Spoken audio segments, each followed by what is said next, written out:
in your recipe for mise en place day 1 of your steak fajitas. After you've prepared your marinade, put your steak with your marinade, put it in the fridge, you're going to now prep your vegetables. Your vegetables are your topping, which you will be cooking on day 2.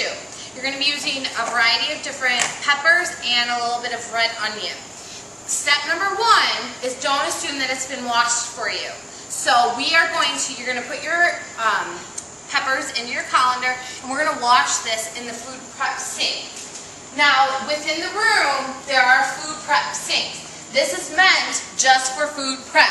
There should be no soap in here or anything of the sort. So you're just going to give it a nice little rinse with some cold water, just to wash off any pesticides or any bacteria when people touch it at the grocery store or during packaging.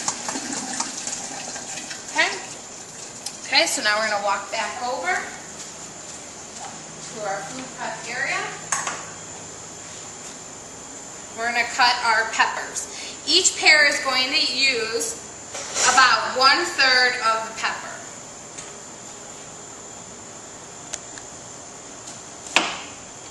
We're going to be using red, green, and yellow-green peppers. Okay, so what I'm going to do is I'm going to remove the membrane into my garbage bowl. Just do that quickly, easily. If you have some of the seeds still in this, that's absolutely okay. It's not hot. The yellow and the red pepper are a little bit sweeter. Actually, the red pepper is the sweetest. And the reason we're using a variety of color, or a variety of peppers, is for the color. It adds lots of variety, and it's visually appealing to the eye.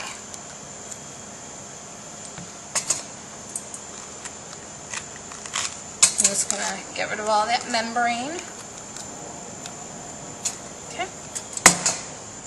And then I'm also going to prep my onion for cutting. We're using red onion. Again, this is for flavor. It's a little bit sweeter, not as abundant as like a white or a yellow onion. I'm just going to cut off the sides. Put that into your garbage bowl, and then remove the outer shell. Just like so. You're going to be using, again, about 1/3. If you don't like a lot of onion, you can always take it out later, but it does add a lot of flavor. Okay. Alright, I've already sliced some of our peppers up for us. I'm going to show you how to do the green pepper.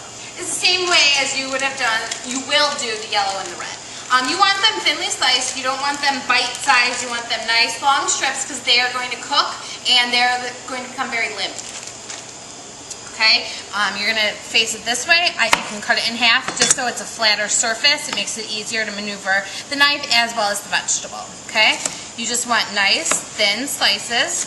Just a quick review with knife skills, cut away from you. I know sometimes it's hard, but try your best. Okay.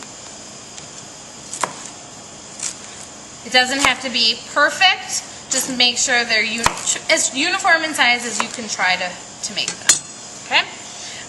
Because you're not eating this today, you're going to be putting it in a bag, and these are all going to be cooked together, so it's okay if all the peppers are mixed in one bag.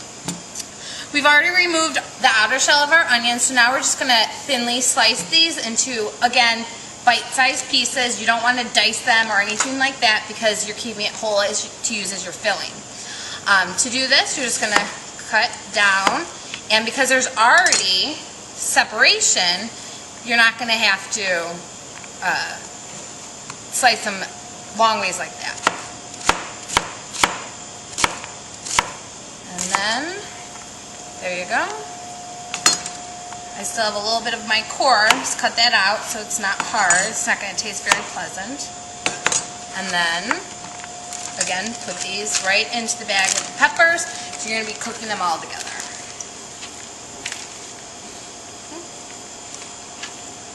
And then again, you'll label this just like the meat, filling, period, and your name or whatnot. Okay? And you're going to store this for day 2. Okay, now we are going to start day 2 of your steak fajitas. So on your planning sheet, there was the day 1 of the prep, and then now day 2 is the actual cooking.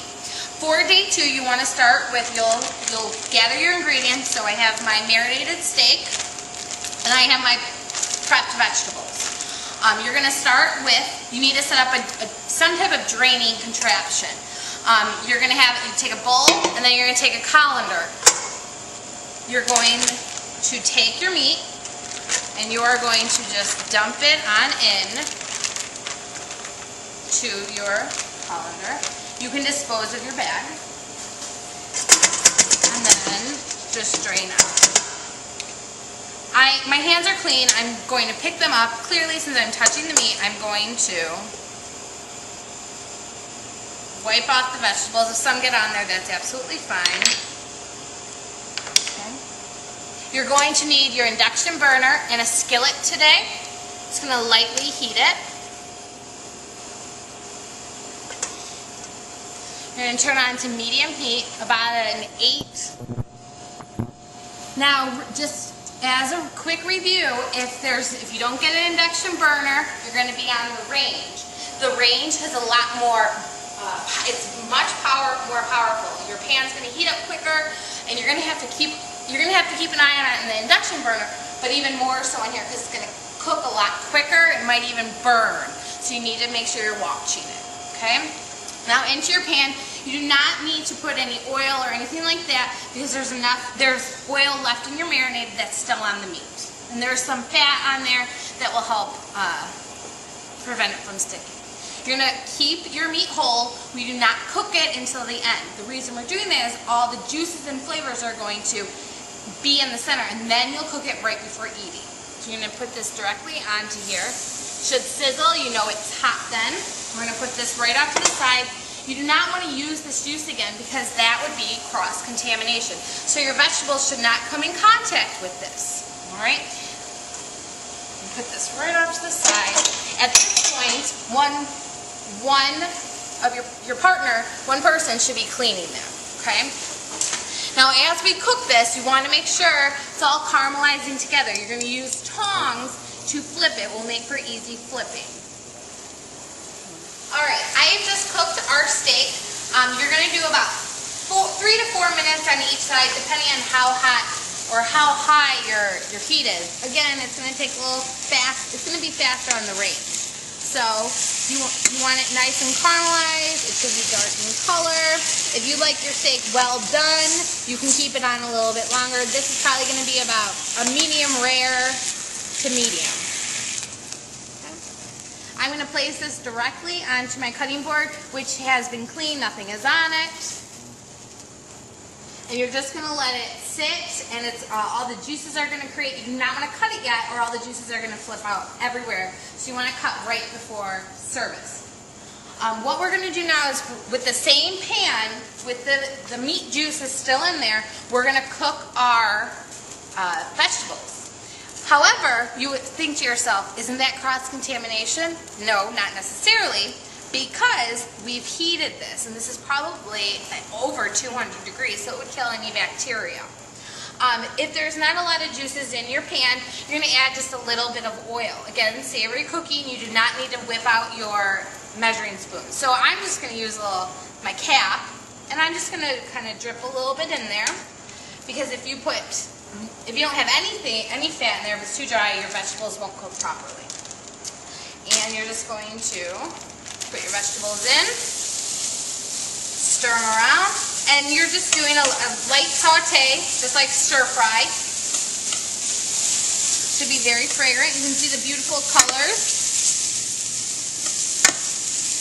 And this is going to take about 3 minutes. Okay, your vegetables are just about done.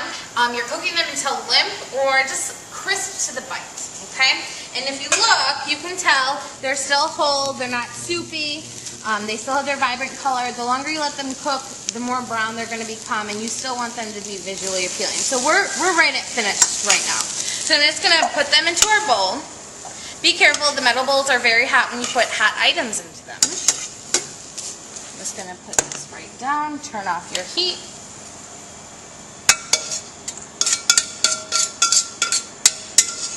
And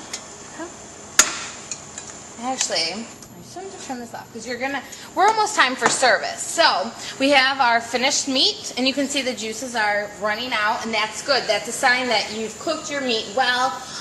It's nice and golden, dark golden brown, and then you have your vegetables. Okay. The last thing you want to do is you want to heat your tortillas. You can do this in a couple of different ways. You can do it in the microwave, you can wrap this in aluminum foil and cook it in the oven, or you can do it the quick way that we're going to do right now. Put a little bit of oil in your pan, and you're just going to cook each side for about 30 seconds to about a minute. Put a little bit of oil. If there's still oil in your pan from the vegetables, that's great. You don't need oil. And then you're just going to put, and you can put all 4 down, 2 per person. And you're just going to cook them till they'll just warm. Okay? Now what I'm going to do is I'm going to cut my meat. Because the meat's still warm, you don't want to put your hand directly on it. It's going to hurt. So these are protective gloves for cutting, and they're red. So you know that they're for meat, because meat is red. And this is, by using these, it will protect you, and then because of the red color, universal red color, everyone knows that's for meat. Okay? So you hold your meat down, and you're going to cut against the grain. That's this way. Okay? You're going to cut at an angle.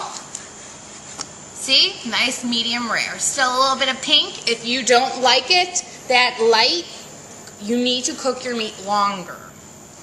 And you're going to nicely or thinly cut your meat. You're going to leave them nice and long, just like so, because they're going to fill your tortillas. You're just going to keep cutting. You're not going to dice them. You want to keep them long. This is exactly how they would serve it at any type of restaurant. Okay, I'm going to take my gloves off. Since I just cut the meat, I'd wash my hands again. Okay, I just washed my hands after touching the meat, so you're just going to flip this around. Remember, you're not like, if you want them completely grilled, you can keep it on longer, but we're just warming them. Okay, you can get your plate ready. As toppings, you can also use a little bit of cheese, and sour cream will be available for you. Okay, so this is just about warm. We're going to take these off. Put them on your plate.